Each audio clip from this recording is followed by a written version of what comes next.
Hey guys, this is part of a two-part or a two-video. I don't know how to say what I'm saying here.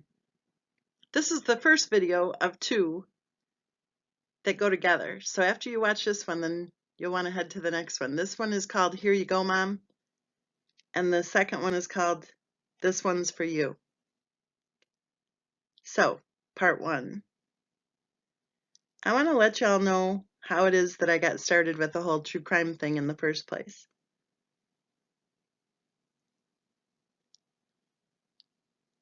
Quite a few years ago already, my mom was diagnosed with cancer.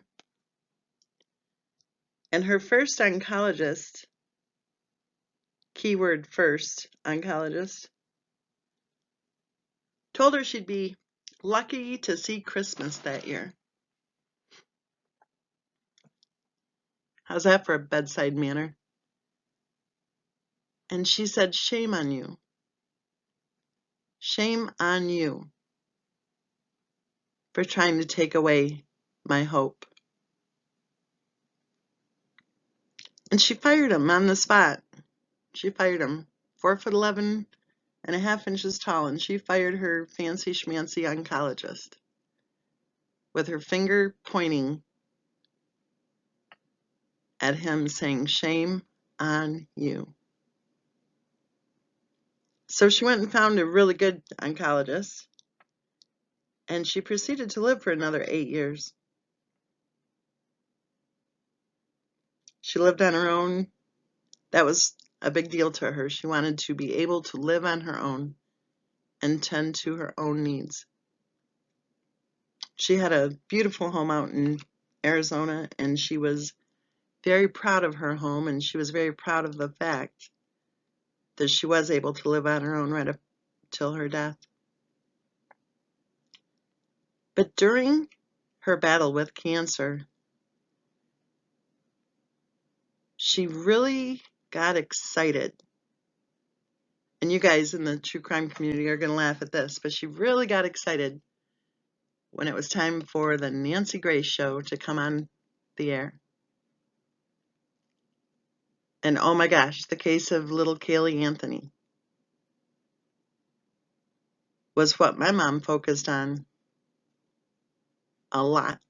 I think a lot of grandmas out there focused on that case right along with the other cases too that Nancy Grace covered, but the case of Casey Anthony and her daughter Caylee Anthony really grabbed the hearts of millions of women, moms and grandmas both. Well, I realized that my mom had a really healthy focus there with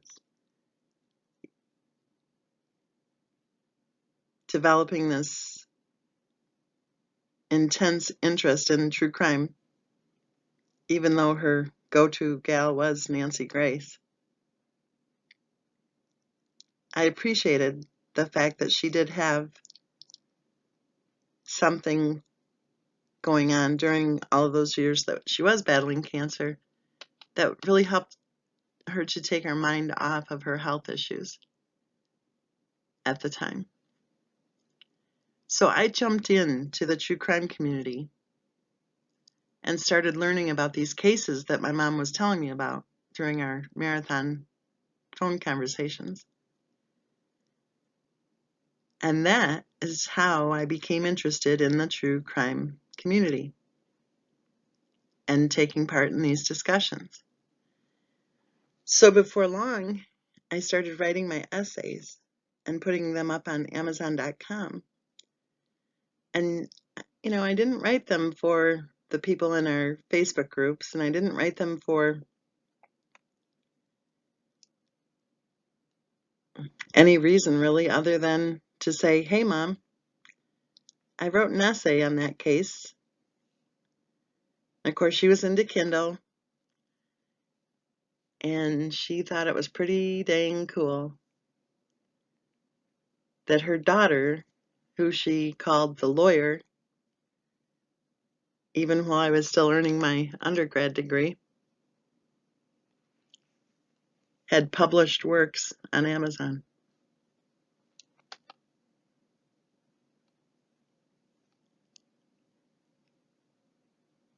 Well, she lost her battle with cancer. I shouldn't even say it that way because she really kicked cancer's butt for a lot of years. But she's gone now.